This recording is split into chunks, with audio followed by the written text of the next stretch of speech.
coming up next on Two Cops, One Donut. The trends for these individuals are younger and younger children being abused and more violent abuse. And we're seeing, Really? Oh yeah, we're seeing infants and toddlers being involved in sadomasochistic sexual abuse. And even back in 14-15 timeframe, that was available. And so I would prioritize based upon who has access to kids, who's likely to be a hands-on offender, and who's trading the most egregious abuse materials. And those went to my highest priority. And after that, I'd go after any low-hanging fruit that I could get. If it looked like they didn't have access to a kid, but maybe they wanted to, go for them next. And really, it just came down to trying to find the most egregious ones because, frankly, there's just too many of them out there. We couldn't keep up with the number of offenders, and so we just had to go after the worst ones and try and whittle them away from that.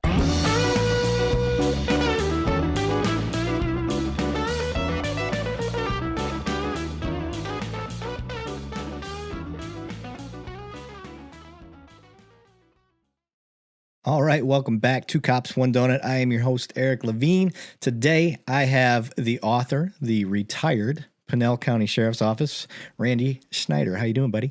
I'm great, Eric. How about you?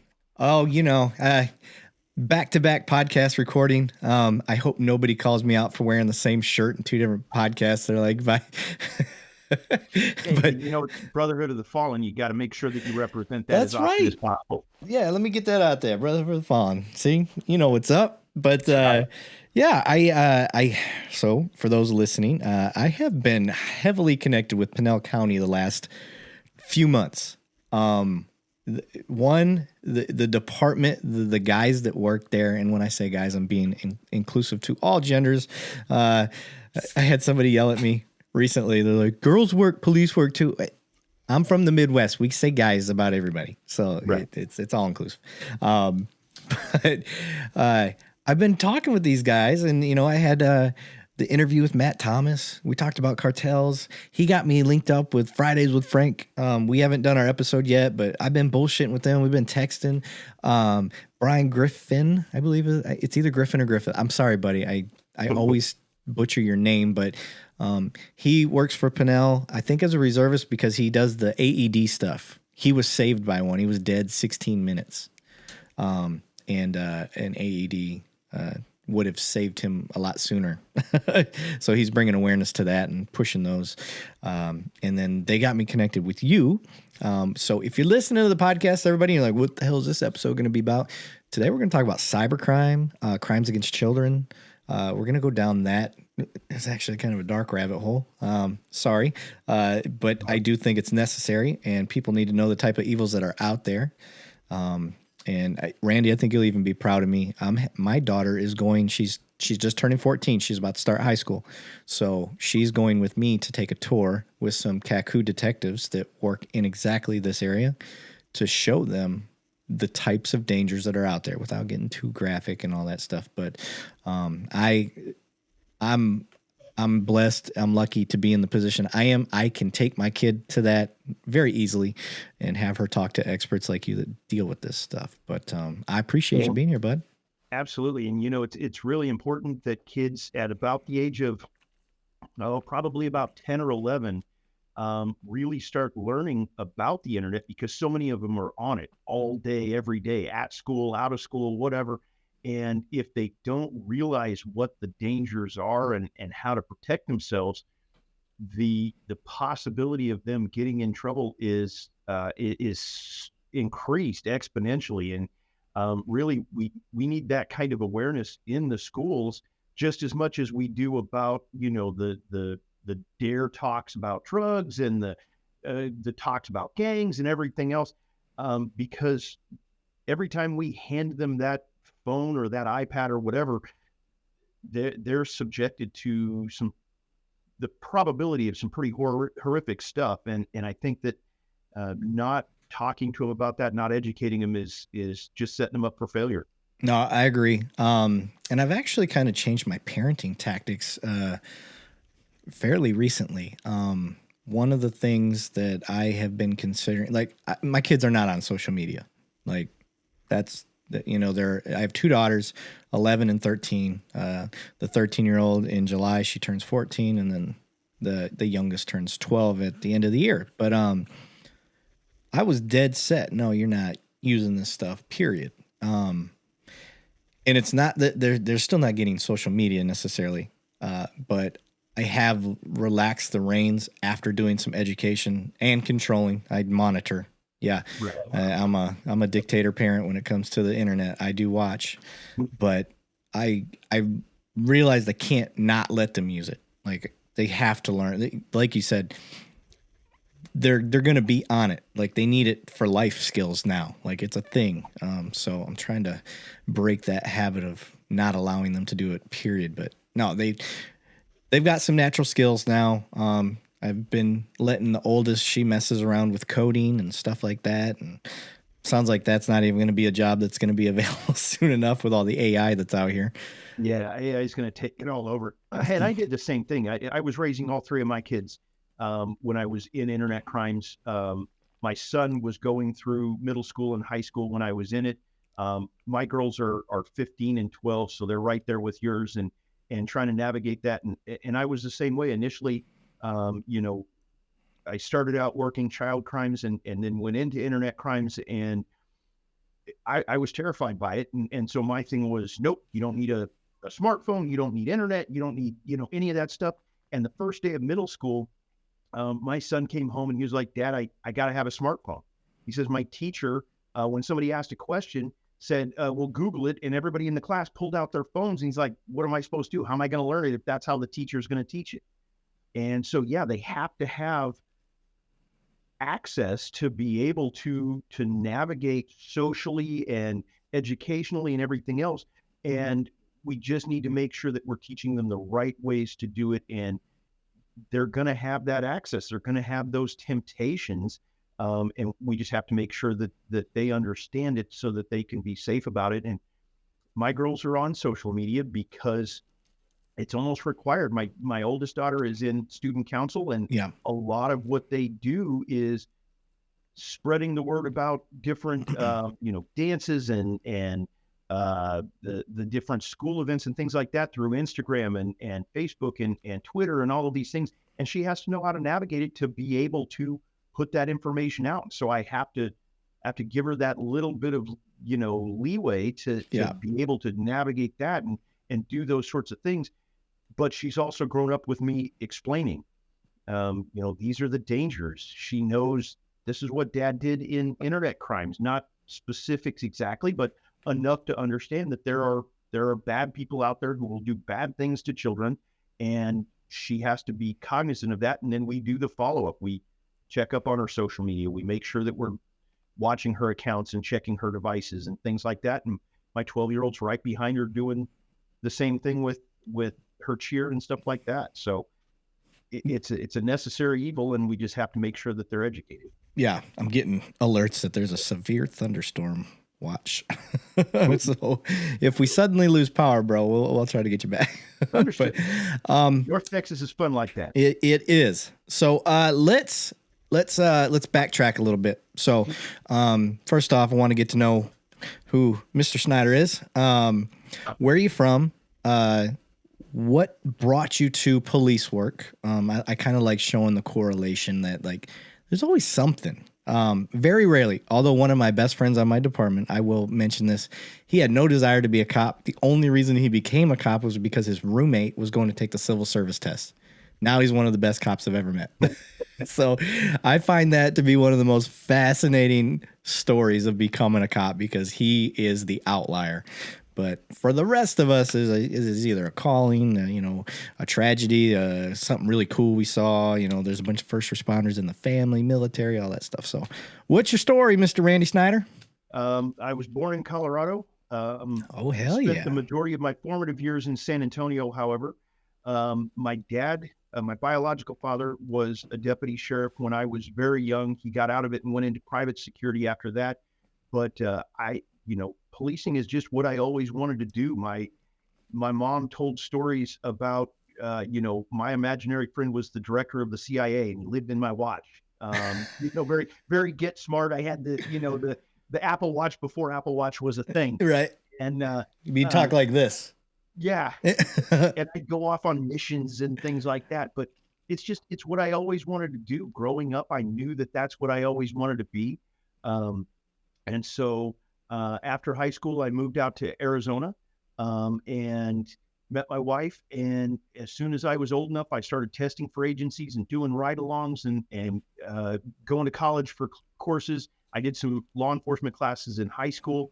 And so it was just one of those things that it was inevitable. I was going to get into it. I just had to find the right place. I was really lucky that I found Pinal County. Accidentally tripped across it. I always thought I'll be a city cop, and I was testing for cities. And when we moved out into Pinal County, I decided, I'm going to go do a ride along. I'm going to check out this whole sheriff thing, and had a great time. The guys that I rode with were awesome. The freedom that there was in a county environment compared to a city appealed to me, and they were nice enough to hire me and give me a job. And so came out to Pinal County and loved it. Never wanted to leave, even when there was better money in other places. This was where I wanted to stay. Yeah, it's interesting for guys like us. For me, as a calling as well. I knew I was going to do it. And what is weird, growing up in Flint, like I wasn't exactly the best kid. I was always borderline, especially with the friends that I hung out with. And I didn't even like cops. Tell me how that's weird, I didn't like cops growing up there. My dad was a cop. I knew that. And just always had this chip on my shoulder about police, but not my dad. Like, I'm like, well, he's a good one. Right. But the cops, the examples that I had, I didn't have the best examples where I was at. And a lot of that probably stemmed from my own attitude. So very hard self-admission for many, but I know I was a shithead, and I didn't give you the best, I don't know, canvas to work with, I guess you could say. But no, that's cool. Out there in Pinal County, you decide to go sheriff route over the city. I don't recommend that because city cop life is so fun. But when you were going in, did you have any idea exactly what you wanted to do? Did you see it and were like, I'm going to be SWAT? Like, that's what I want to do. Or were you like, let's just see where this goes? No, I had an idea of kind of a general path. I always thought I was going to, go through the ranks and promote up and eventually, maybe run a department one day, something like that. And when I got in and I started working the road, I was having fun. I started doing a bunch of DUI stuff. So I thought, okay, maybe this is my path. Maybe I go do that. But I knew that some of the best supervisors I'd ever had were investigators. They had gone through investigations. They'd been homicide or they'd been persons crimes, whatever. And so I knew that that was part of the path that I wanted to take, was to get into investigations. About 5 years in, I was starting to get complacent. I was starting to get bored. And, that's when we start getting in trouble. That's when we start getting hurt, is when we start getting complacent. And so I decided, I'm going to test for corporal. I'm going to promote, shake things up a little bit and see where that takes me. And right after promoting to corporal, I started ending up in assignments where I was the acting sergeant, and my sergeants were getting in trouble. They were doing different things. And I started taking on additional responsibilities. And that's when I realized that, I'm not having as much fun bossing people around as I thought I would.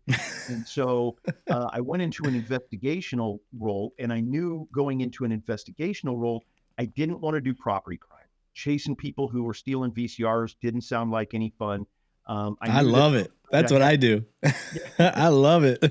And, and don't get me wrong, it's great for some people, and yeah, a little bit of the financial crime stuff, which that was interesting. But the property crime stuff just didn't seem as much fun. It didn't seem as sexy. Yeah. And so when I got in, I said, I want to do persons crimes. I want to go after the rapists and the those kind of people, because I thought I wanted to go into homicide eventually. Yeah, the worst of the worst. Yeah. Yeah. And about 2 years in, a buddy of mine handed me a internet crime case. He was our internet crime detective. He did our computer forensics and stuff, and he was out on light duty. And he goes, "Hey, I got this case. I think you'll do a good job here. Run with this. I'll help you out with it." And digging into it the way that I did, and the different ways that you have to look at internet crimes was really kind of interesting. And about that same time, I was doing a lot with our child abduction response team. The state had just started a child abduction response team. It was in the process of getting the certification. And as a representative from Pinal County, I was really active in keeping Pinal County into the child abduction response stuff. And I was also getting some information because I was working on my education at Arizona State about child sex trafficking. And so I was looking at a couple of different angles, and all of them seemed to revolve around kids and helping kids and keeping kids from getting in trouble. And so one day my captain came up to me, he said, "Hey, I know you're looking into doing some sex trafficking stuff and trying to move your investigations that direction." He said, "I want you to think about internet crimes, go out and research it. We're looking at getting a position for it. Tell us what it takes to be an internet crimes detective, and then make sure that you put your name in when we create the position." I said, "Okay, great. The ultimate internet crimes against children investigator is a 6-foot white male with brown hair. It has British qualifications." And surprisingly, I got it. Shocking. The only qualifications are the ones you made up. This is what I figured out. If you're going to let me stack the deck, I'm going to deal the cards in my favor. It's just, yep. Smart man. But it worked. So I went to the internet crimes against children, and I went to the state task force, and I was supposed to go up for a month, and they were going to let me shadow them and see what to do, and then bring it back.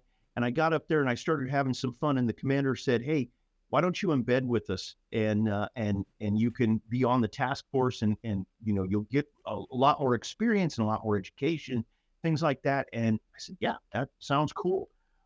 So I did that for 2 years. I worked out of the FBI building, got to work directly with some of the agents and things like that. And then I came back to Pinal County and brought my experience back and kept running with it, and had a great time. Enjoyed doing it, enjoyed working the cases. Viewing the material sucked. I'm not gonna lie about that. That was difficult. But there was something to the way that it impacts you, knowing that you've rescued a child, knowing that you've taken a child and removed them from a situation where they're being sexually abused, they're being sexually exploited. Not only is it great to be able to put that bad guy away, and in Arizona, we've got some really good laws for that sort of thing. A single image of a child under the age of 15 is a presumptive 17 years. So we've got guys that have gone away for 100, 200, 300 years. I've got one guy that's doing 2 life plus 304. I got another guy that's doing 287. So, it's great to be able to hold these offenders accountable, but to know that you've also been able to protect that child and get them out of that position and give them an opportunity to go and live a normal life. I couldn't see myself doing anything else. And so after 10 years of that, I was retirement eligible, and the years of viewing the materials was starting to weigh on me. And so I decided to go ahead and retire. And at that time, I was also teaching at Arizona State. And so I decided to go into a teaching role and kind of pass it on. But I loved the 10 years that I did. And I still kind of keep my fingers in it a little bit with going out and educating students, going out and educating parents, and then writing my book to be able to get it out to the larger world of, here's some of the stuff that's out there. Here's some of the people that are talking to your kids, and trying to help parents be educated about what's out there, so that hopefully my Padawan who took over my job doesn't have to work as hard as I did. Yeah. Good reference, by the way. I like it. I like it. Star Wars. Okay, so let's rewind. you get into this. You basically create the position, and now you got to start figuring and navigating this out. Now, what year are we talking? So that was 2014. Okay, so the internet's been around; it's established, and you do that job for, you said, for 10 years. I started in persons crimes in 2010, and I was doing kind of a little bit of the internet stuff and a little bit of the hands-on stuff up until 2014 when I was embedded into the task force, and then I continued with that through my retirement in 21. Okay, so I want to do this as an education breakdown. So I want to educate the public, but I want to educate cops as well. So getting started in a position that didn't exist, what were the difficulties? What was the training? Did it exist? What did you eventually get trained in? I'm sure some stuff developed over time if it hadn't already existed then. Just curious how you started overcoming stepping into a role that you're basically creating.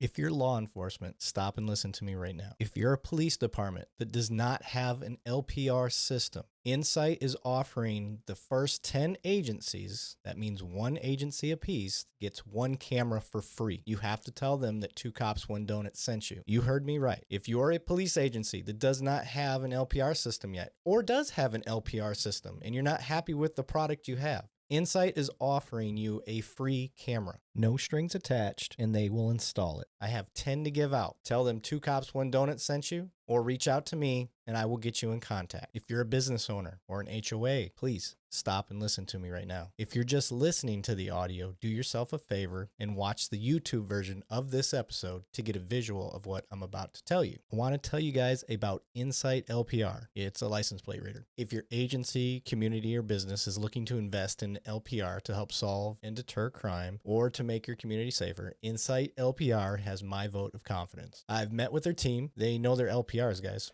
They're the real deal. They bring over 75 years of collective experience to building LPR cameras and the software that supports communities across the country. The other thing I really like about this team is how much they listen to law enforcement. They understand the importance of working together with law enforcement and getting their input as they build and innovate products and their service to match the needs of law enforcement. In other words, when I complain or have suggestions to make their damn camera better, they actually do it. The Insight LPR team is extremely passionate and takes pride in their product development, which makes their cameras some of the most durable cameras in the market. For the gear nerds out there, what that means is this stuff's made of military grade aluminum and is nitrogen purged, whatever that means. This design makes the cameras rugged and able to withstand harsh weather elements. Here's the big selling point for me. Their nighttime scan accuracy is higher than most of the leading competitors. In my opinion, this is what sets them apart. As we know, the majority of crimes occur at night, so it's critical to have high scan accuracy at night. Insight's cameras check the box with the nighttime plate read accuracy greater than 96%. 96%, guys. That's pretty freaking high.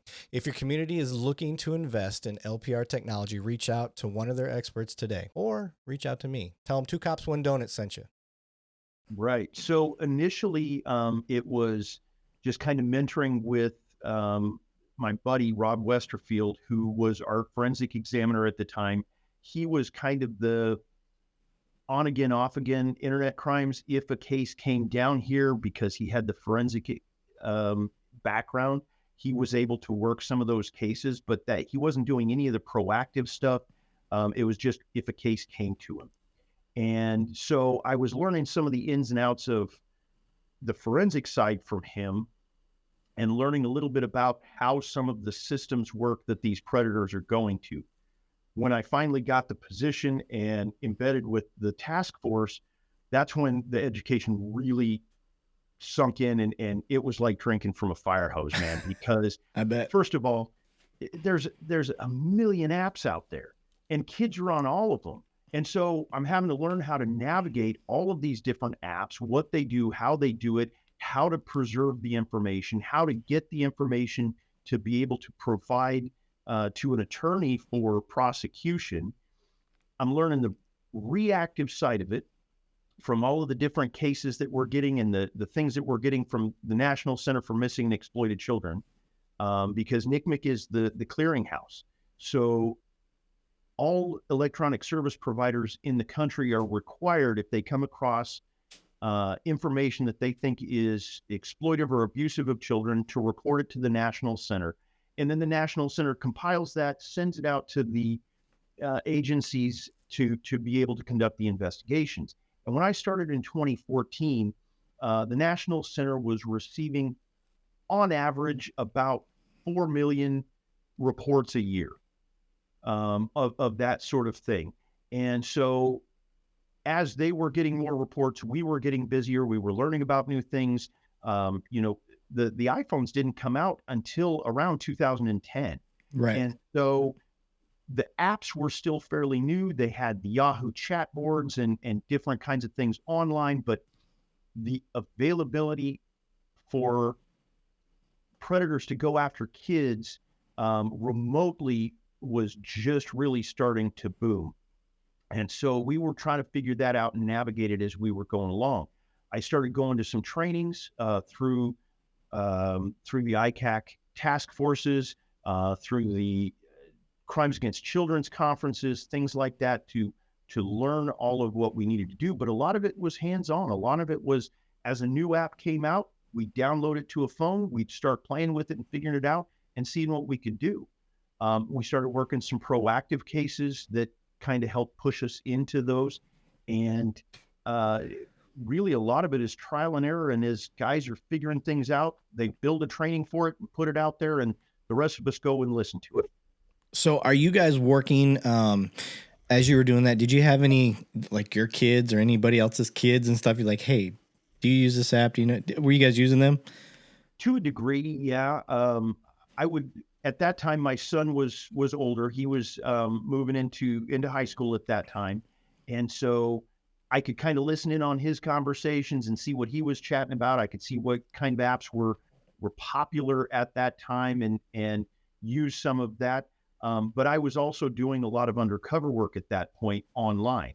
Oh, okay. And so I was actively on the apps, pretending to be a kid, going into the chat rooms and going into the apps and their functionalities to be able to not only learn how they function, but to pretend to be a kid and put myself out there so that the bad guys would come to me. It was funny when I part of what I was doing when I was undercover, I was networking with other undercovers from around the country to be able to bounce ideas off of them and say, hey, this app is popular out here. What are you guys using? How are you using it? Do you have, warrant go-bys and stuff like that? And when I was working on my book, one of my buddies that I had done a lot of the undercover with from back east made a joke about how the title of my book should really be My Life as a 14-Year-Old Girl. Because that's what I spent most of my time doing for the better part of, 5-6 years, was pretending to be a 14-year-old kid, primarily a girl, online, because that's what the bad guys wanted. And that's what I was going to do and pretend to be able to catch those bad guys. And a lot of it is trial and error. And it's still to this day is a lot of trial and error on the part of the investigators, because the apps are coming out faster than we can learn about them. And so we just have to get on them and start playing. So when you start up and you're deciding, you know what, I'm going to go online. I'm going to do this undercover shit and try to catch these guys. What are you initially seeing, and how are you, like, what are the types of questions and stuff? And you're just starting out. So I'm trying to put our citizens to fully understand, like, this is what people are saying to me. This is how long it took me to get this guy to treat me this way, or this is how little time it took for me to get this guy to treat me that way. So one of the big questions that I get a lot is, what's the worst app? What should I not let my kids get on? Is Snapchat worse? Is Kick worse? Is, any particular app? Should I keep them off TikTok, whatever? And really the sad part is, anywhere that there's kids, there's predators looking to find. It doesn't matter. Back in the day, there was a game called Club Penguin. And in Club Penguin, the kids would make their little penguin and they'd go around and they do little things and they could communicate back and forth with the other penguins. We found predators on that. We found them on Facebook. We found them on Twitter. We found them on Discord. We found them on Kick. It doesn't matter. They're on Roblox. They're on Fortnite. The predators are everywhere that the kids are. And, it was really sad because at one point I was using an online chat board where I was able to get a lot of business. And I would go into the kids chat room. And to get into the kids chat room, it specified that this was for kids between the ages of 13 and 16. You could be in it if you were 16 to 18, but the moderators preferred only 13 to 16. They wanted the older teens to go into the teen chat room, and then no adults were supposed to be in there. If you were over 18, you were supposed to go to the adult chat room.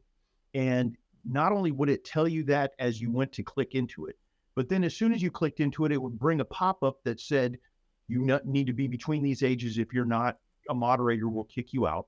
And then you had to accept that and say, yes, I agree that I'm within this age range. And then as it brought up the actual chat room to start chatting with people, it would have another disclaimer that said, you have to be between these ages or you might get kicked out. And so I would go into this kids chat room that's designed for tweens and teens. And on average, it would take 5 minutes or less to have a 40-year-old guy sending me a picture of his genitals and asking me if I wanted to chat with him because I was in there and I was portraying myself as a 12, 13, 14-year-old child. And it took no time at all. I would use a couple of other apps where I would send out a message, and it would be something innocuous. I sent one out that said, hey guys, I'm bored. Hit me up if you want to chat. And within 60 minutes, I had more than 60 responses from adults who knew that I was a juvenile or believed that I was a juvenile that were saying, hey, I've got some ideas for you. Here's how I can cure your boredom. And of course, none of them were, appropriate responses. None of them were things that should be said to a child. And I had one guy that lived in a neighboring county, a neighboring city. It's about a 25, 30-minute drive from where he was to where I said I was. And from the time that we made first contact on this application to the time that I had handcuffs on him was an hour and a half. And he said he had to shower and drive out there. And he was driving out to have sex with what he believed to be was a 14-year-old girl. And he even stopped at Circle K and got me a soda on the way and bought his condoms. And he was in cuffs in an hour and a half and 90 minutes. And 30 minutes of that, 30 odd minutes of that was drive time. Damn. So something like that would, at least in Arizona, what type of time is a person like that looking at? Sadly, at that time, the way the law was written for the aggravated luring, they were only looking at a class 4 felony and it was probation eligible. And so unless they had additional images of child sexual abuse materials on their devices, most of them were getting probation. And when I brought it to the legislature's attention that we're giving them 17 years for having a picture of a child being sexually abused, but when they show up to actually sexually abuse a child themselves, they're getting probation. The legislature finally went, oh yeah, that's not right, and changed it. And it's now mandatory prison time.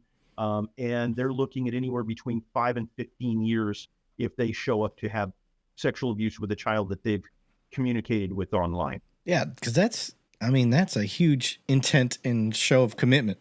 Right. The problem was the defense attorneys were saying, well, it's all just fantasy. They're just chatting. If you arrest them for that, it's a First Amendment violation. And we said, look, these people are even showing up to engage. They're furthering that act.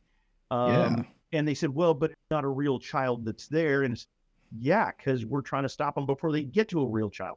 It was a bit of a fight. We finally got the legislation passed. Bless you. Thank you. And we were able to get it changed, but it took some work to get it changed and get that information out there and get people to start really realizing that the people that are communicating with these children at about an 80% prevalence rate, depending on the study that you look at, were also engaging in hands-on sexual abuse of children. And so just having those pictures indicated that there was that predisposition that they wanted to abuse children, and most of them were. And we're finally getting some of those laws updated. Damn. So I am not gonna be able to keep any sort of logical timeline or path with my questions because you're making me think of other stuff. So, what did you find parents' awareness level at this time? Almost nothing.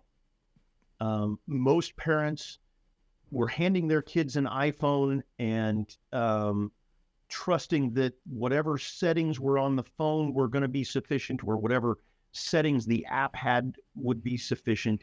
And as I've educated, well, and to illustrate that, I had a case just before I went into internet crimes when I was still working primarily persons crimes, where because teenagers their brain is not formed, and so they're not always very bright. A teenage girl had sent a picture to Mr. Right Now, and we know high school relationships last about a week, 2 weeks, something like that on average. And so she had sent an explicit picture to this boy, thinking that he was Mr. Right. And Mr. Right turned into Mr. Right Now, and then he left. And after he left, he went and showed this picture off to one of his buddies. And the next thing you knew, that picture had been disseminated to all 4 of the high schools in the geographic area that this girl lived in, and it started disseminating out to other high schools in other areas. And I stopped tracing it in Tempe, which is down near the ASU campus, which is about 60 miles west of here. And when I went to go talk to one of the kids' parents who helped disseminate this image, I said, can I ask you, do you look at your child's phone? Do you know what your child is doing? And she goes, oh no, that would be an invasion of her privacy. I wouldn't do that. And I said, well, by all means, may I invade your daughter's privacy by looking in her phone, because I need evidence to show that she helped disseminate it. And I'm going to look through the phone. And the girl, the mom was like, oh yeah, go ahead. And so I started going into this little girl's phone, and she was 14, 15 at the time. And I started finding pictures that she was sending to her boyfriend that would make her gynecologist blush. I mean, these were explicit photos that were well beyond anything that should be seen or taken by a 14, 15-year-old kid. And I turned the phone around to the mom and I said, see, this is why you invade her privacy, because your daughter's no better than the girl whose image that she helped distribute. And I said, your daughter is making the same poor choices. And by you believing that this phone that's capable of reaching out to any person anywhere in the world is in any way private, is allowing her to perpetrate the same types of offenses and ultimately potentially end up in the same problems and troubles as this other child. And I still see that today. And here's the really scary thing. When I started in internet crimes in 2014, the National Center received on average about 4 million reports a year. In 2022, they received over 32 million. Damn. In 2020, before COVID came through, they were at 16 million. So if you won't hand your child a loaded gun and say, here, be safe with this, I trust you, why would you hand them a phone that gives them access to millions of people around the world, at least 32 million of which are likely to want to do them harm, and not give them the same safety protocols and talks and things like that you would give them if you handed them a loaded gun? Yeah. And so I'm finding that parents, especially since COVID, are providing these devices to their kids at a much higher rate and with much less education and awareness than they were even back in 2014, because at least in 2014, the parents oftentimes were as educated as their kids on what the devices do, what the apps were, because the parents were on them and they were doing it. The number of apps have grown so exponentially since that time that most parents don't know what apps their kids are on or how to function them or how to check them or what they're doing or anything else. And most parents don't know about alt apps. They don't know about the For My Eyes Only in Snapchat. They don't know about the fact that, yeah, Snapchat says that the picture deletes in 10 seconds, but here's all the other apps that you can install on your phone that would allow a screen recording to go on without the sender or receiver knowing it. And so all of these kids are now able to retain those images and videos well beyond the 10 seconds. And oh yeah, by the way, Snapchat keeps them all on a server. And so the parents are just as naive about the stuff, and even more so than the kids, because the kids are using it for purposes that the parents never would have thought of. Dang, I didn't even know that. I don't have Snapchat, but I thought it just deleted the pictures. That's for sure. And by the way, if your daughter has an extra calculator on her phone, it's probably not being used for math. If there are things called vault apps. Most of them are designed to look like a calculator. They will function just like a calculator.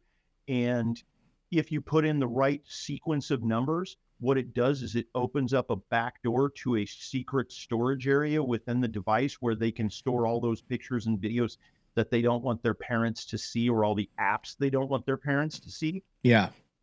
And otherwise, it looks like a calculator and it functions like a calculator.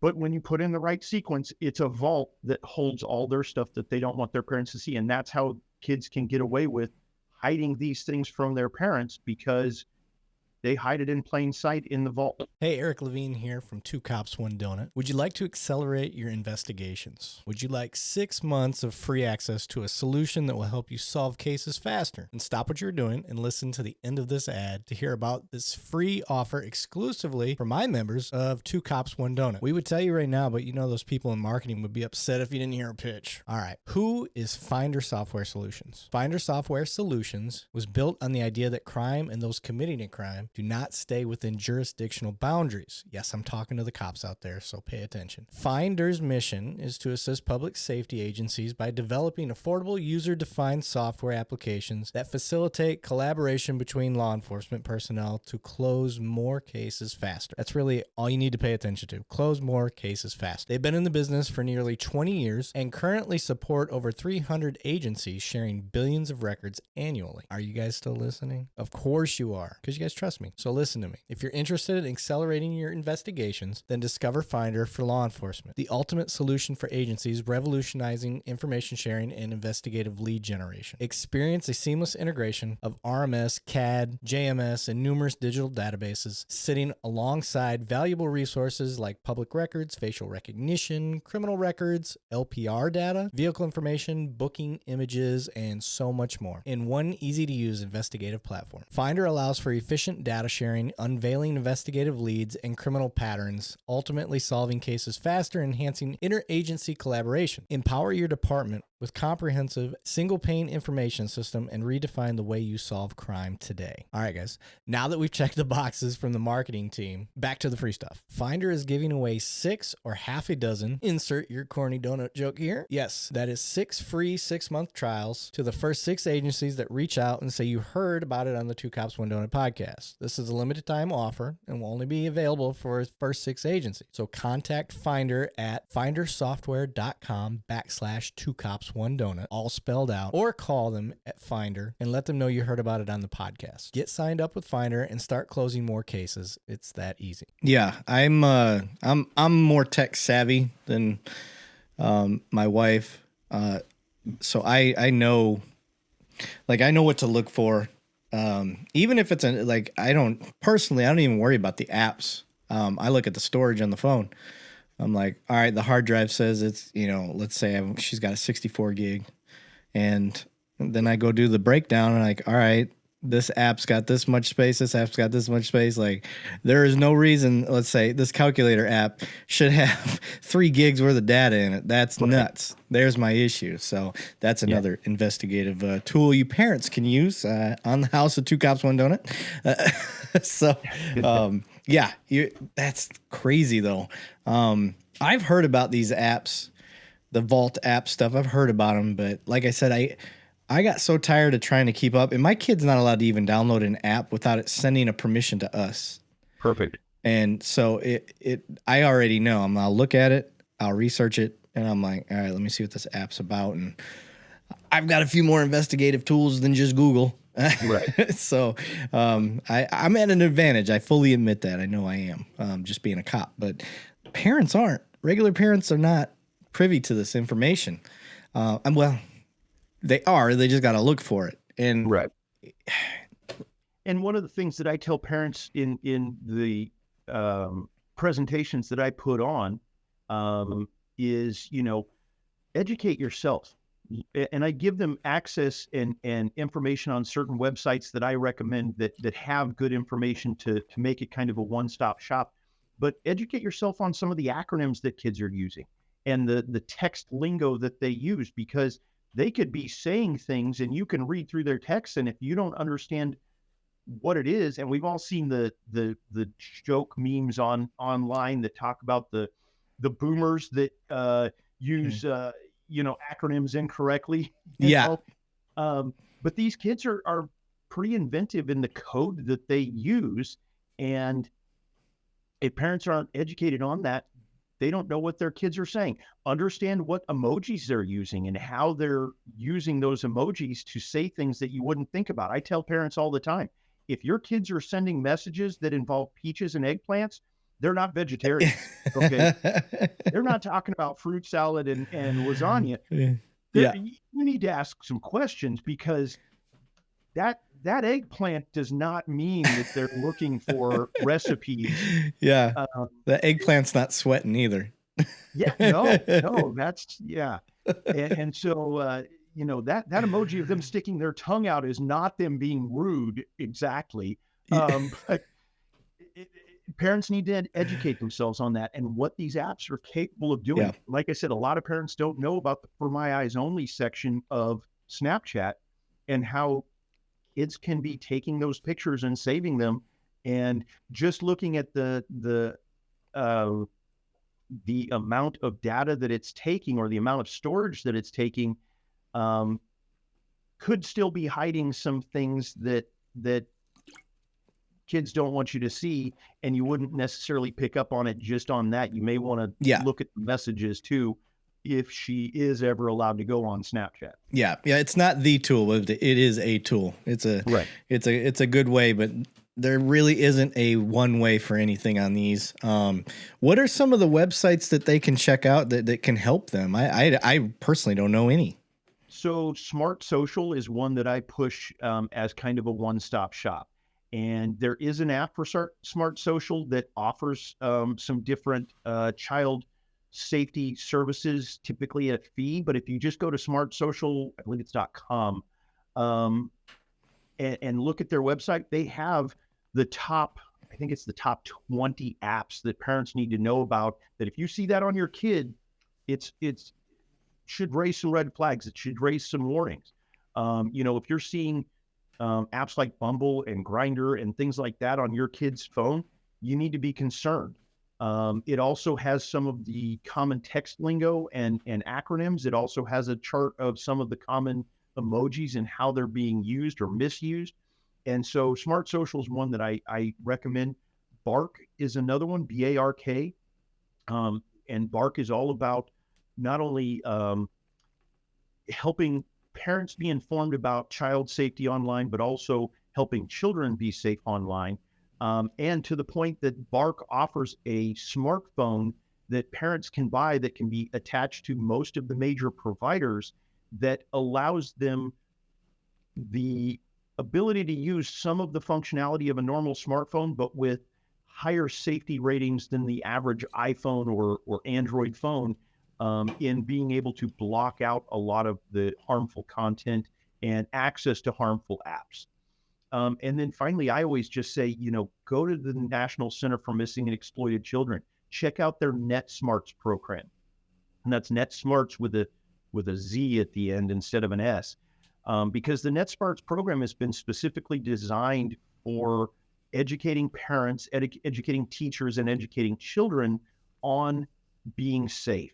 And they have videos, they have games, they have different resources for kids to go on and see age-appropriate content that helps them learn what they can and can't do, what they should and shouldn't do online. But then there's also those resources for parents to say, okay, this is how I start this conversation with my kid. The average age of a child coming across hardcore pornography online is 11.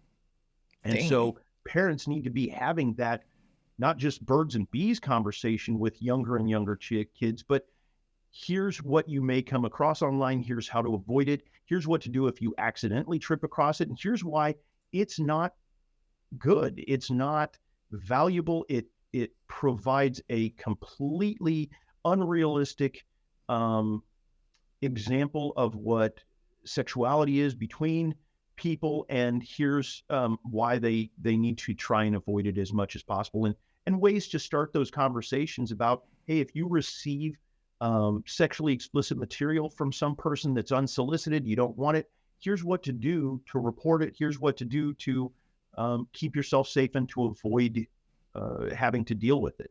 And so there's a lot of good resources out there, and NetSmarts is definitely one of the bigger ones to help parents navigate dealing with their kids being online. Yeah, it's it's a lot different than when we were kids, where you trying to flick through the channels that are all blurred out. Yeah. As young boys trying to see that. And, remember when we were growing up, it was stranger danger. You don't talk to strangers. You don't get in cars with people you don't know. You don't do these kinds of things. And now we have an app to get into a car with a stranger. And it's recommended. So the whole narrative has been changed to keep kids from being safe, because it's more convenient to take an Uber. It's easier to get online and chat with people. It's, using the internet in ways that it really probably wasn't initially intended, and we couldn't have ever fathomed when we were growing up as kids. Yeah. I think my wife and I actually use that Bark app. I'm not 100% sure because we did it so long ago. But yeah, it's, now that my kid's getting to that high school age, I'm definitely going to be a lot more vigilant than I was. I don't know that I would have thought to start being vigilant around 10 years old. But I'm a very involved parent, so there is no privacy in this house with them. Right. And that's the other big problem that we see, is that parents today are so busy with everything else in their lives that being as involved as they should doesn't always happen. And especially as it pertains to their kids' online life, they're just not as involved as they could be. Yeah. Okay. I'm trying to stay on a focused, because I want to go down all these different rabbit trails with you. Okay, so you're sitting back. You're obviously realizing this is a much bigger fucking issue than you ever anticipated. At least that's how it is to me. I would have not thought within 60 minutes that I am getting inundated with all of these perverts. How do you prioritize? Part of it is, what's the immediate risk? Is there an immediate risk to a child? Or is this someone who is maybe more of a fantasy or something like that? It all came down to risk assessments and determining who's going to be the highest priority. When I was doing some of the undercover operations in like Kick, and if you're not familiar with Kick, it's a social media app where people can chat back and forth. They can create chat rooms with up to 50 people in them, or they can chat one-on-one. You can also send pictures, you can send videos, you can take live pictures and videos. And what we found during that primarily like the 2014, 15, 16, 17 timeframe, was that because it was a Canadian-based company, a lot of people felt comfortable trading their sexual abuse materials on Kick because they thought American investigators wouldn't be able to do anything about it. And quite a number of people found out they were wrong. But they would get into chat rooms of up to 50 people and just share their images and videos and Dropbox links to Dropboxes full of images and videos in these groups. And all it was a bunch of perverts, trading information. And so we would infiltrate some of those groups, either as a kid potentially available to be abused, or as an adult who is a fellow, pervert and wanting to trade with other perverts. And I would go in and see who's trading the most, who's trading the youngest, who's trading the most egregious. And what we've found over the last few years is that the trends for these individuals are younger and younger children being abused and more violent abuse. And we're seeing, Really? oh yeah, we're seeing infants and toddlers being involved in sadomasochistic sexual abuse. And even back in 14, 15 timeframe, that was available. And so I would prioritize based upon who has access to kids, who's likely to be a hands-on offender, and who's trading the most egregious abuse materials. And those went to my highest priority. And after that, I'd go after any low-hanging fruit that I could get. If it looked like they didn't have access to a kid, but maybe they wanted to, go for them next. And really, it just came down to trying to find the most egregious ones, because frankly, there's just too many of them out there. We couldn't keep up with the number of offenders. And so we just had to go after the worst ones and try and whittle them away from that. That's fucking crazy. Yeah, and it's really sad. I mean, we came across cases where we would go into an offender's house and we'd start looking at their devices, and we would find millions of images. We weren't coming across people that only had one or two pictures. We were talking hundreds and thousands and hundreds of thousands, to the point that they were saving them, like I said, in cloud storage, because they just didn't have enough storage on their particular device to be able to keep their library. Man, that if you are, I gotta stretch on this one. There's that many people that you have to prioritize. What shithead is the worst shithead? In a way that it kind of reminds me of like how you go after dope. Right. It's not so much that you're looking for the user. Now you're looking for the guy pushing all that shit out there. Right. You're going after the dealers, you're going after the suppliers. And that's why I said, if we can find the ones that are abusing the children and creating the images, they're the first priority, because that's where we're going to find a kid that needs to be saved. That's where we're going to find a kid that needs to be rescued. Then we go with the ones who are trading either the worst of the worst, or the ones who are trading the most amounts. You ask about the worst, probably one of the worst ones that I ever came across personally. I was in a room, and again, it's 40, 50 people in there, and they're just trading images back and forth. And one guy popped in, and his moniker was Sick Mind. And that should have been a clue right there. Yeah. They make the job easy sometimes. They're helpful that way. He pops up a video, and this particular video came from a series that was created by an Australian expat that was living in the Philippines. And he specialized in the most brutal thing that you could, beyond the most brutal thing that you could imagine. And fortunately, he was taken down, but they were able to rescue some of his victims. One of the victims, unfortunately, because it was so brutal, ended up passing from the severity of the injuries. Without getting too specific, what the fuck were they doing? The most horrific physical abuse that could be perpetrated while still engaging in sexual acts. Good. And this guy popped up one of the videos. It's from a particular series that unfortunately I've had to become aware of. And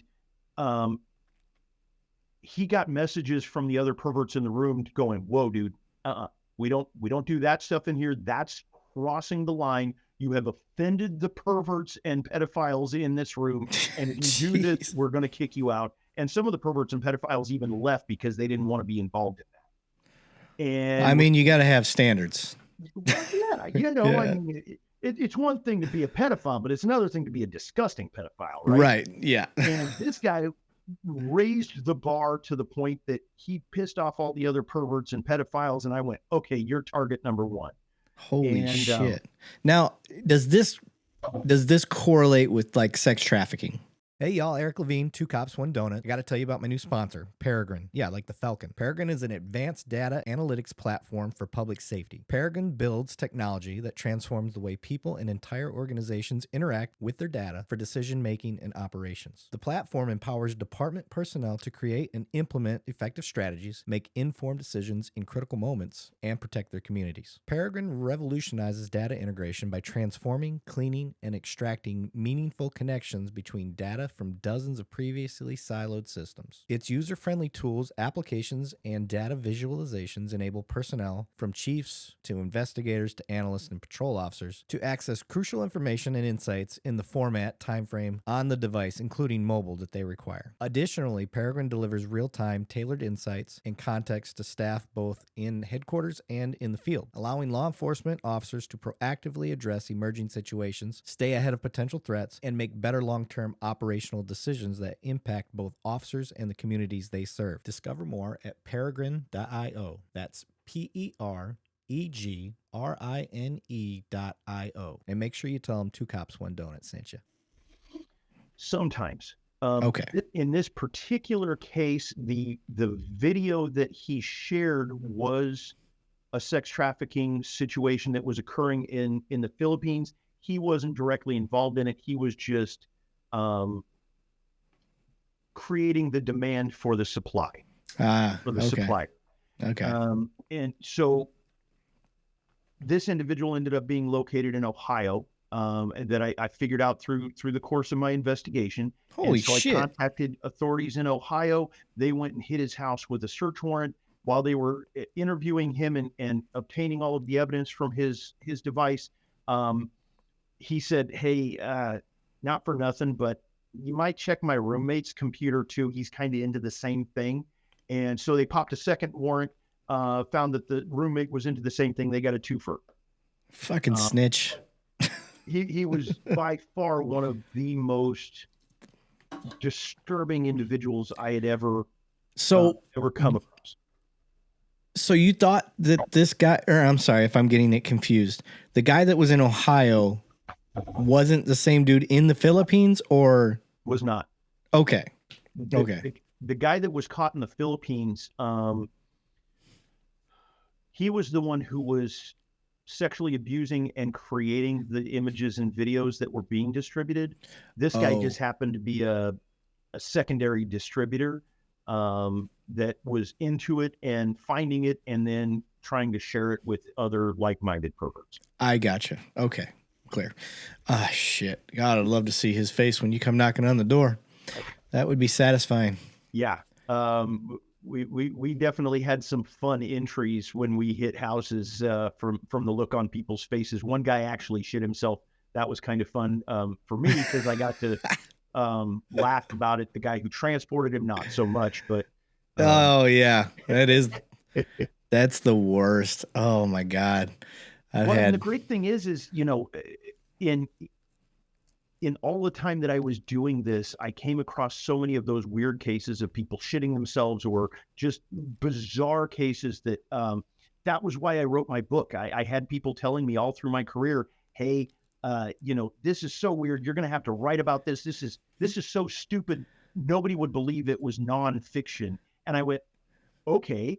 And so anybody that's interested can read about, I've changed the names to protect the innocent and the guilty. But I talked about Sick Mind in particular, and the guy who shit himself, and some of the other weird, bizarre things that I did, because I thought people need to know this is what's online. This is who's talking to your kids. These kinds of people are in the same apps and on the same chat boards and playing the same video games as our kids. Yeah. And if you don't know what's out there, you don't know to protect your kids from it. Okay. I think we've hit on the problem, how big it is, where it's occurring. Where do you see, where are we, what can we improve today? What are we failing at? What do you think needs to be done to start helping fix the issue? If I could find the plug for the internet, I'd pull it. And I'd go back to it, Encyclopedia Britannica and dumb phones in a heartbeat. But that's just me. That's because I've had to deal with this, and you know, I'm an old grump, according to my wife. Really, I think what it comes down to is parents needing to be more involved in what their kids are doing, who they're doing it with, and just maintaining those open lines of communication and education so that their kids understand.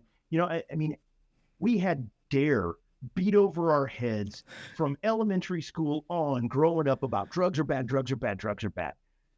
Where is the educational program nationwide for every kid in every school that says the internet is not as great as you think it is, and there are dangers out there, and you need to be aware of them, and you need to do your part to avoid them? And then that same process, because I'm sure my parents heard the DARE stuff, you know, to some degree.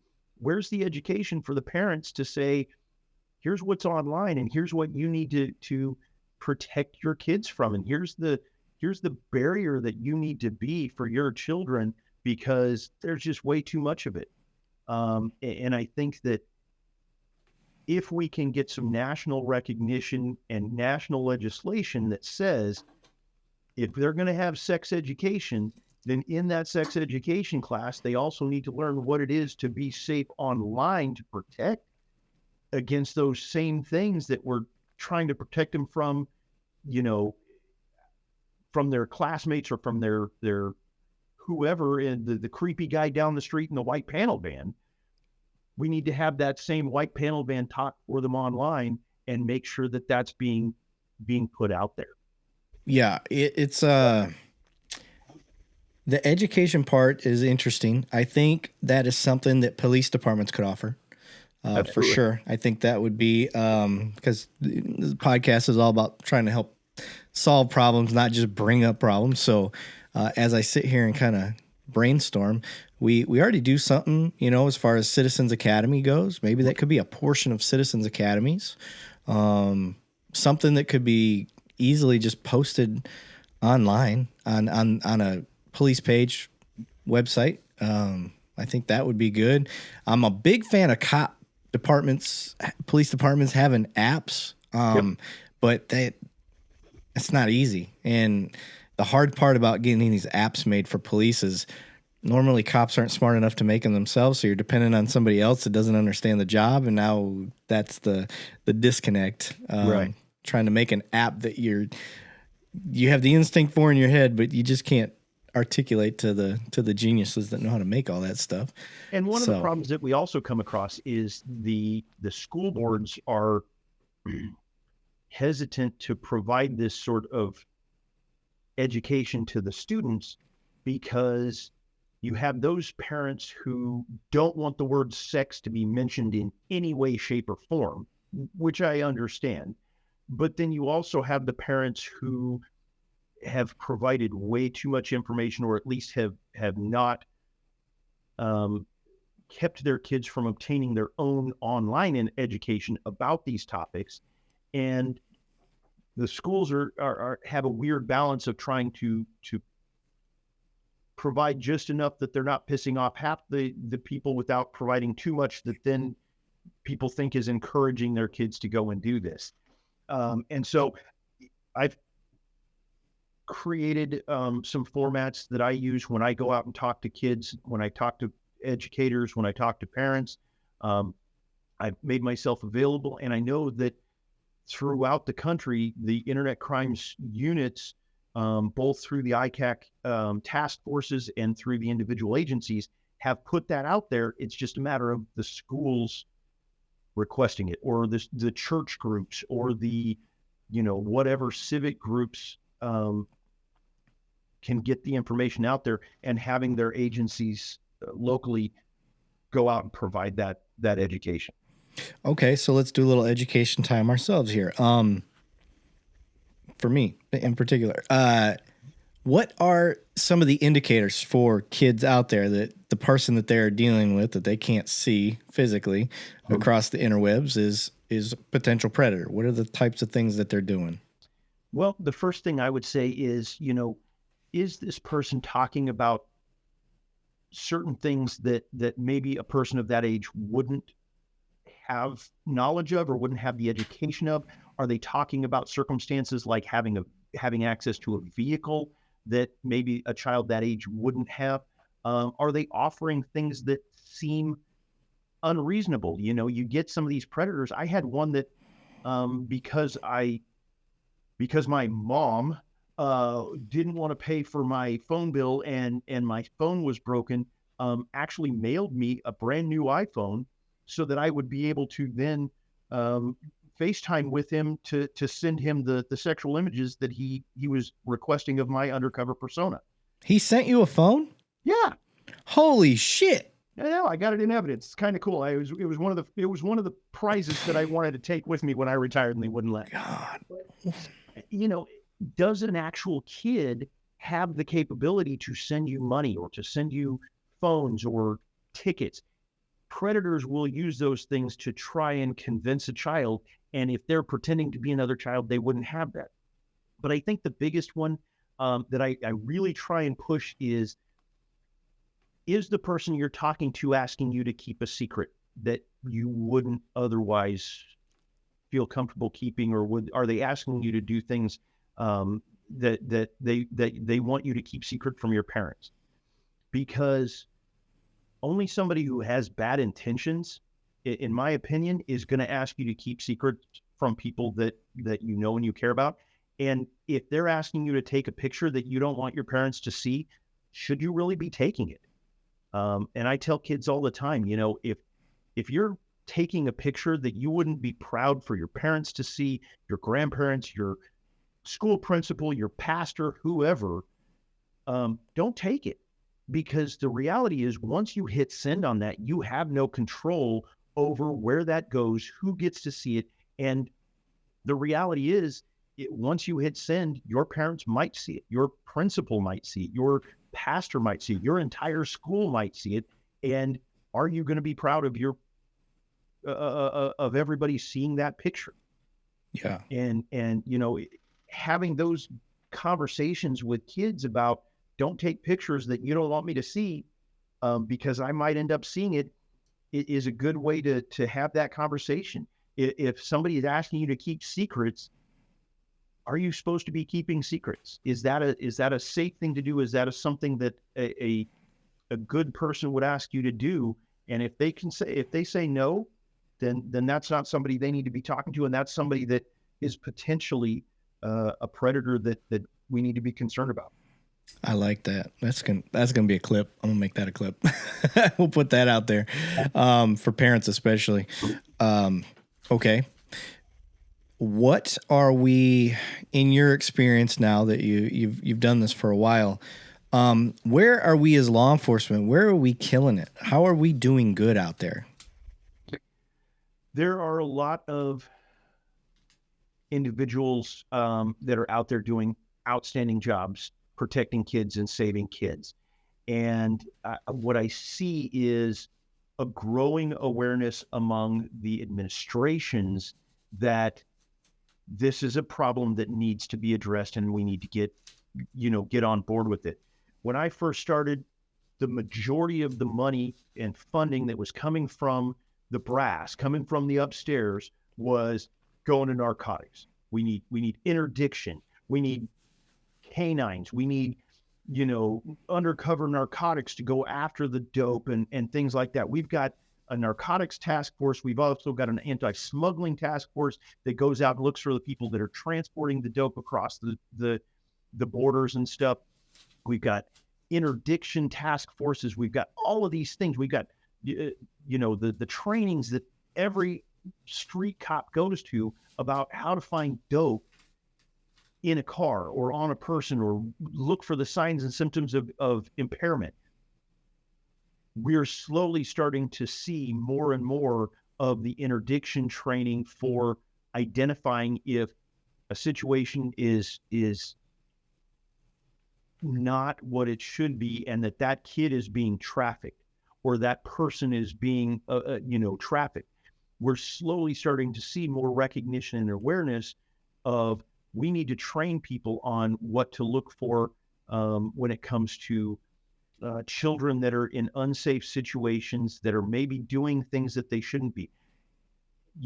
Almost every patrol person that I know nowadays has gone to that call of, my son or my daughter sent a stupid, sexual picture, and now it's blown out across the school, and we got to try and deal with it.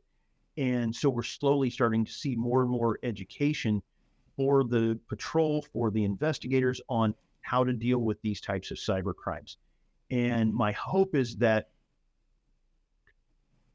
just like we saw all of the interdiction training, just like we saw all of the training that went on narcotics and undercovers, we'll start seeing that same recognition and that same amount of passion going toward protecting kids. Because if we're going to protect them from the fentanyl, if we're going to protect them from the heroin, we got to protect them from the creeps online that want to sexually exploit them and abuse them. Because we know that those children who have been sexually exploited and abused oftentimes are turning to the dope to deal with it, to cope with it, to move past their abuse. And we can kill two birds with one stone by trying to protect kids from the sexual abuse and exploitation that's going to push them toward the drugs. Okay. So it sounds like just the police awareness of what's going on, how to deal with it, and in the, I guess, the training Right. is all heading in a great direction. Yep. That's good to hear. So I think we've hit the education part. We definitely hit what we are doing poorly, what we're doing well, where the future's at. I want to switch gears now. You are retired from this now. You've obviously done your due diligence as far as making awareness go out there, and you started writing books. Yeah. So you decided to, at least on the book I'm looking at right now. So if you were just listening to this podcast, you're not actually watching it. I'm going to show on the screen right now Randy's book, Cyber Creeps. It is available on Amazon. He has other books that I am not aware of the name necessarily, but it's under his name, Randall Snyder, Randall, and then Snyder, Snyder. So if you jump on Amazon, you can find his books. The one that we're obviously kind of focusing in on is the Cyber Creeps today. That's kind of what this episode's all about. But what are your other books about, brother? So my first book was kind of a passion project. In 1923, my great-grandpa jumped in a Ford Model T with three of his buddies and drove from Columbus, Ohio to San Francisco, California. And he kept a journal the whole way. And in the 80s, he typed up the manuscript from that journal. He included a bunch of pictures that were taken along the trip and was wanting to publish it, and unfortunately passed before he could do that. And in 21, after my mom passed, I thought, all of this family history is being lost. And in reading through the journal, it was really interesting talking about the roads that they followed, and the prices of gas, and the odd jobs that they did to make money, and just the idea that four guys who just graduated college could jump in a Model T and drive 30 miles an hour across the country on a whim with no real money in their pocket. They got a tent, strapped to the back of the Model T, and they're just going to go have an adventure. And so I thought, I think it would be interesting to put this out there. So I went and contacted the surviving family members of the other guys that were with him, got their family stories, got their information, got some additional pictures, and then put that out there. And of course, Murphy's Law. Right after I published, one of the guys that I had talked to said, "Hey, I was going through some boxes and I found my dad's journal from that same trip. Would you like the other perspective?" So I republished it. It's called Hellbent Anthology, and it is the two journals, my great grandpa's and then his dad's, of the same trip, but from different points of view, different perspectives, Yeah. of what life was like in 1923. And it happened to coincide with the Yellowstone spinoff 1923. And ironically enough, that takes place in Montana and Bozeman.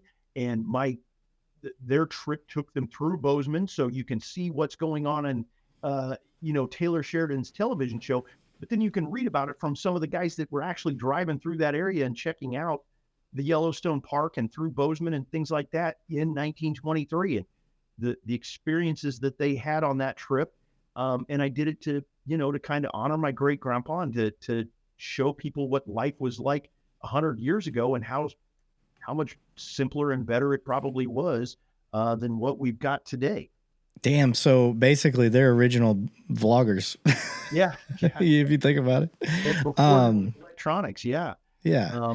And then I was in the process of writing my third book, which is called Bloodline. And it's based on a series of true cases that some friends of mine investigated down here in Pinal County. And my 12-year-old got mad at me one day because she wasn't allowed to read Cyber Creeps. And she wasn't going to be allowed to read Bloodline. And she's like, "When are you going to write something that I can read?" Yeah. "Okay, fine. Give me an idea." And she goes, "Let's write a book about a zombie in love." I went, "Okay, I can work with that." And so she and I sat down together and sketched out this book, and she helped do some of the writing, and she did the cover art for it. And we created a book called Love and Brains Infection. It's in the series. Okay. About a zombie that falls in love. Okay. And we published that, and she and I had a great time doing it. She's getting all kinds of accolades at school because she's at 12, a published author, and has the copyright of the book, and she did the cover art and things like that. And then we started writing the second book just a couple of weeks ago, and we started working on the cover art for it. And we're doing the second book in the series to kind of extend it because we left it on a nice cliffhanger because we thought that would be fun. Yeah. And so we published Love and Brains, and then I just I love the name. at the beginning of May put out Bloodline, which is again based on a true story about 4-generation child abuse and child sexual molestation that occurred out here in Pinal County. That was an amazingly weird situation to kind of honor the investigator who was a very good friend of mine who did those investigations before she retired, and to kind of show again, there's some really bad people out there, and people need to be aware of what it is. So let's talk on that. There's a whole reason. There's a whole lot of reasons that I never did Kaku. I'm a dad. I got daughters. I'm a very self-aware man. And I just don't personally think I could handle it. I don't think I could do it professionally. I don't think I could keep my emotion out of it. So, I'm promoting now. I'll be promoting to sergeant. So it's never going to be a thing for me now. My detective days are going to be done here soon. And I did it all in property crimes and intelligence side and real-time crime, stuff like that, because I couldn't handle it. But you, after doing this career, this is something I want people other officers and other people to hear. What was the toll like for you? The fact that I ended my career with the same wife that I started with is a testament only to her tenacity, I guess, pigheadedness, tolerance level. I had to get out when I did. Yeah.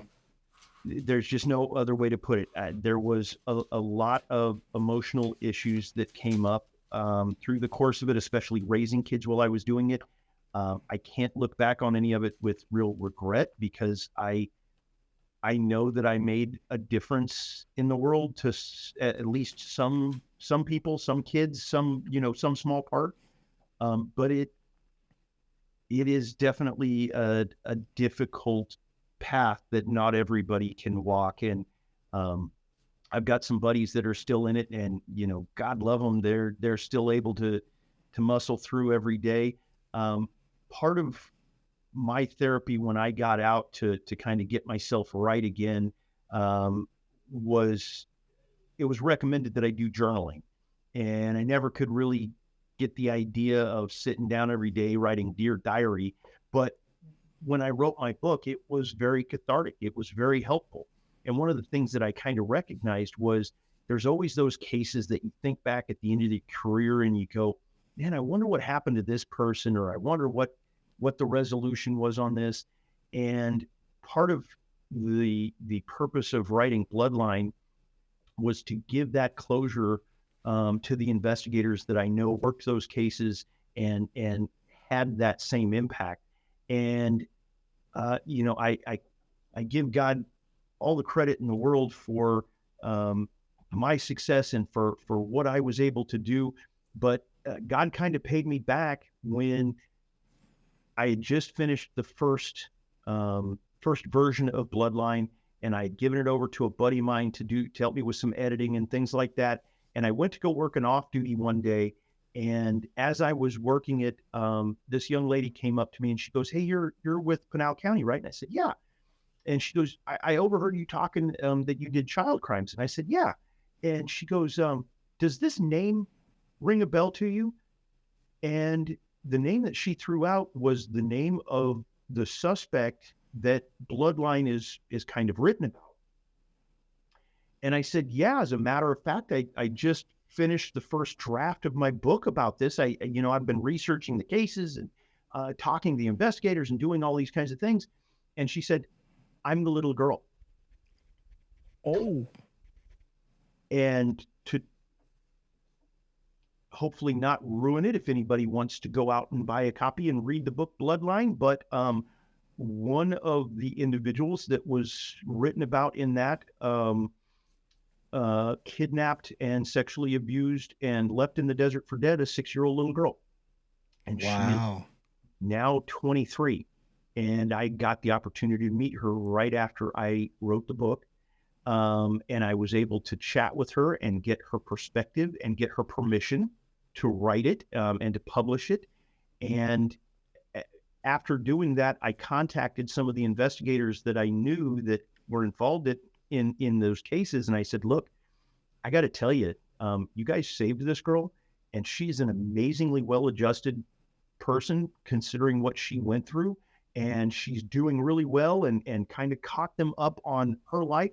And every one of them said, "Man, thank you so much for telling me that. That's the one case that over the years has kind of stuck in the back of my head. And I always wondered what happened to her. And I always hoped she did well. And I always hoped she got the treatment that she needed and all of these things."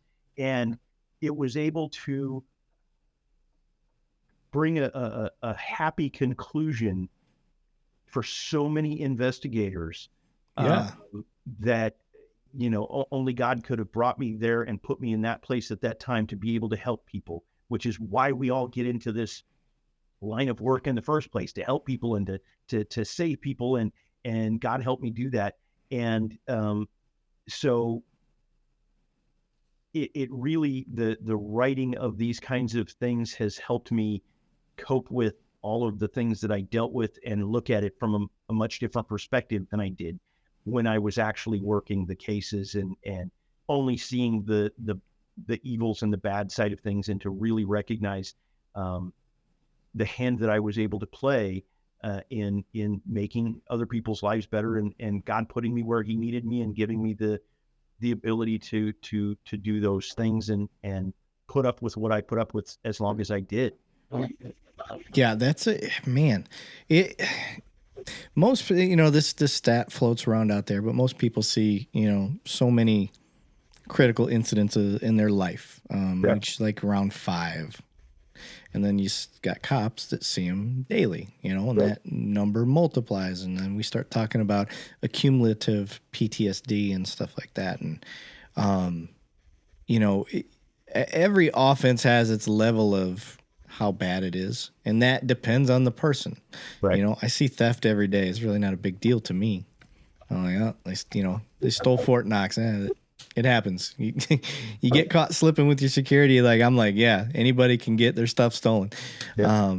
But when you start talking about kid stuff, I mean, that on almost everybody I know, that's the worst of the worst. And 10 years of it, and the amount that you're seeing it in. I mean, if you're getting those types of numbers, and you're not the first detective I've heard talk about, it's more than you can imagine. Like, to the point where you have to prioritize, and some people you don't even bother with, which that in itself is a terrible stat to have to deal with.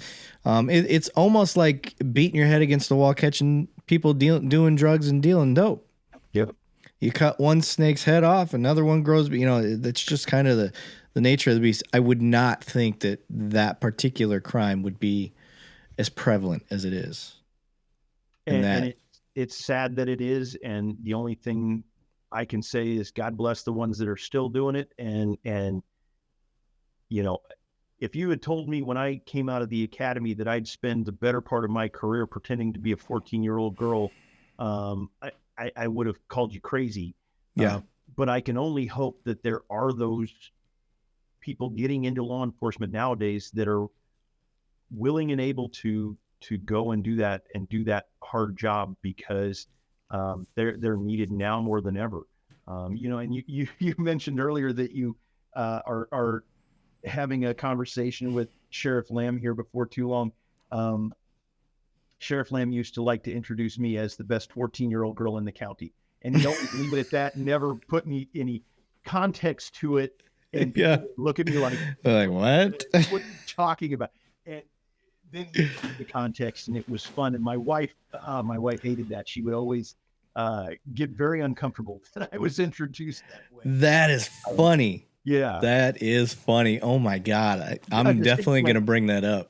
It was a distinction I never thought I'd have when I came out of the academy, but I wear it as a badge of honor now, because it was going out there and putting myself in the line of fire for those kids that helped save those kids, and that's that's awesome. It makes it worth it. So what's life like for you now in the retirement gig? What's on the horizon? I know you're out there spreading messages and awareness and stuff like that, so what's that like? I'm doing well.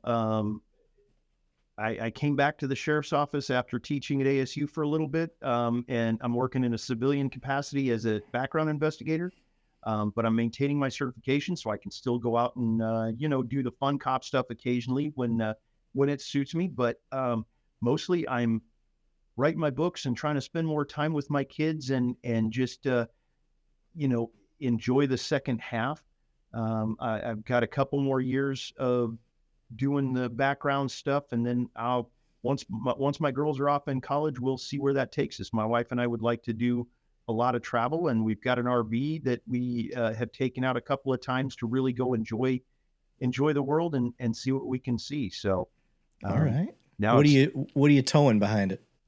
So we've got a class C that we drive, and then we tow a Jeep Wrangler behind it. So when I knew it, good man, I knew it. When we get there, we can go do some play and have some fun with it. And I'll be out in your neck of the woods in August for the Dallas Crimes Against Children's Conference, doing some presenting there, and I'll be there to sign my books and sell them, and then be back out in November to visit some family and do some hunting. So hell yeah. Well, I will not be at that conference because I don't do that stuff. But if you're in the area, we can definitely meet up, have a beer, or a whiskey or a burger, whatever the hell you want. That's fine. Absolutely. And you can give me an autographed book. Absolutely. So, no, that's awesome, man. I'm glad to hear it. I'm glad that you're a Jeep guy. I've had 3 in my life. So my very first Jeep was an '89 Wrangler. I don't recommend anybody have one of those these days. It's carbureted. It's a pain in the ass, but it is a straight 6 and it's easy to work on. So Yeah. there's that. We've got a 2015. I'm sorry, 16, and love it. Take it off road whenever we can. And then the other thing that I do when I have a couple of spare minutes, which isn't as much as I'd like, but it's there. Since 2006, I've been a member of the 501st.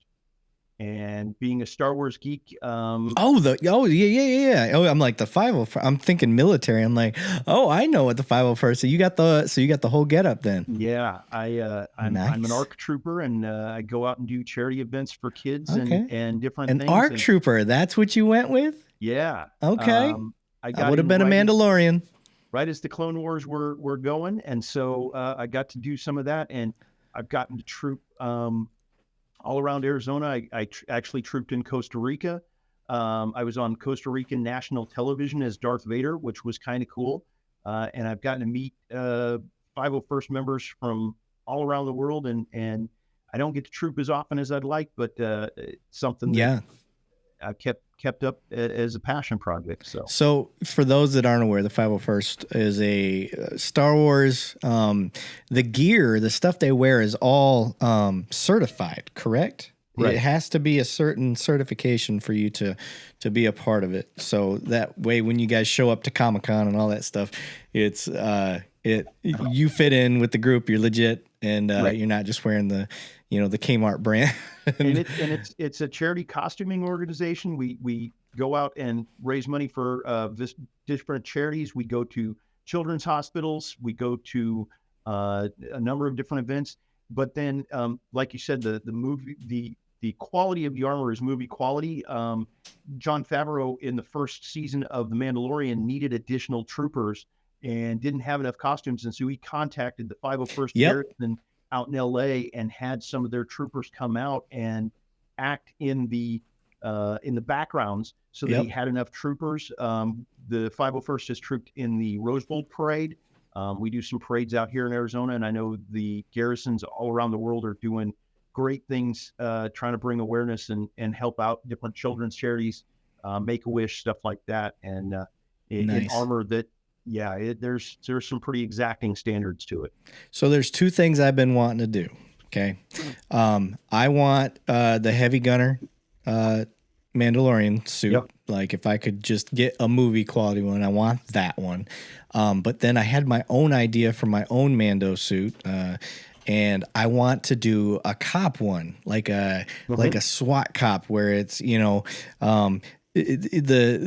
eye visor thing comes down. It's got red and blues on it. You're basically dressed like what a SWAT guy, like a blacked out SWAT guy would be wearing. With the shield and Yes. And get that helmet. I don't know if you've seen it. I think it's like an airsoft helmet. I don't think it's a real ballistic helmet, but I'm sure some crazy person's made it. But it looks. You'll know what I'm talking about when you see it. But it looks badass.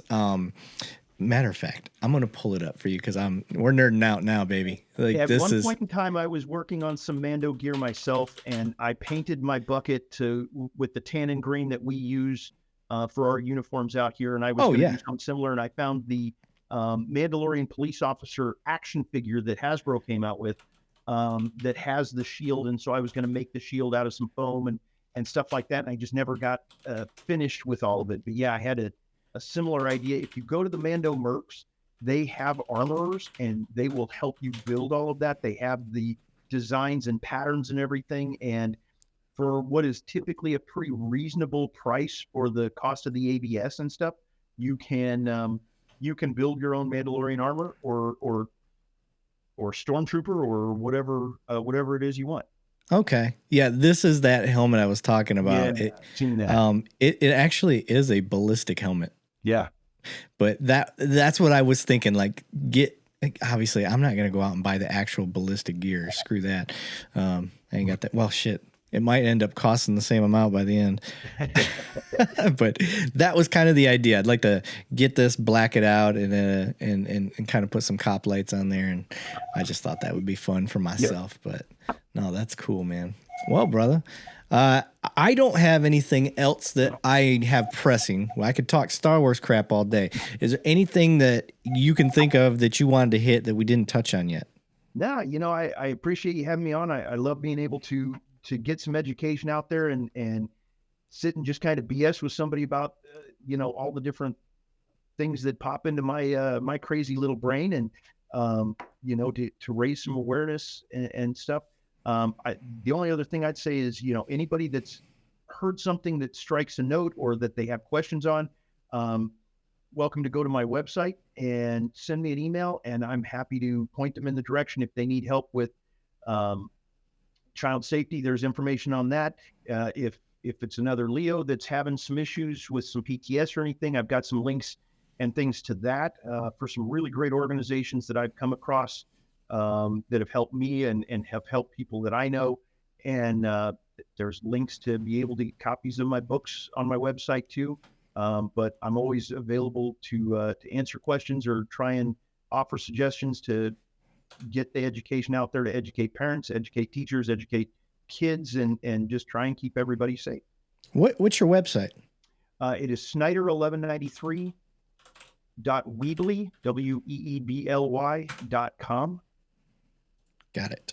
And Okay. go in there. There's, like I said, links to my books, There we links go. to all kinds of different things up along the top there. You can see that there's stuff for internet safety resources. The information that I talked about earlier for Smart Social is on there.